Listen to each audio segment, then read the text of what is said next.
Have you ever wondered what it would take to do what you want to do, but you don't know how? Have you ever wondered about that? Like, there are things in your life that you want to do, but you just don't know how. You don't have the skill set to do it. When I was a kid, my grandfather could build anything, and I was enamored with putting stuff together and building and hammering nails and wrenching old lawnmower engines and working on cars. I just loved putting stuff together. But when I got to college, I had to create some income. So I began to work as a carpenter, and I knew a little bit about the trade, not a lot, but I knew a little bit. But what I did was, I read this passage one day in Exodus, chapter 31, verses 1 through 6.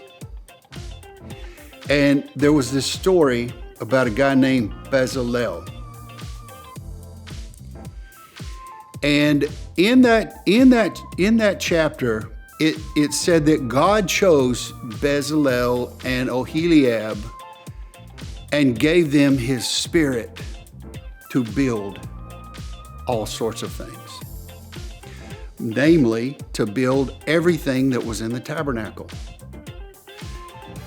God's spirit came into Bezalel and Oholiab and gave them the ability to build everything that was in the temple in the wilderness. Would you think about that just for a minute?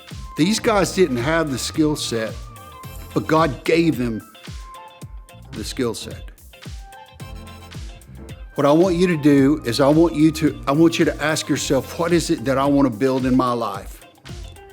What is it that I want to build in accordance with God's plan that I need his help with? I don't know how to do it. I want to do that. Where do you get the know-how, the wisdom, even the materials to do it? God provided all the materials for the tent in the desert for the children of Israel. God cares just as much about you as he does any other man. And he wants to give you that ingenuity, that know-how, that creativity.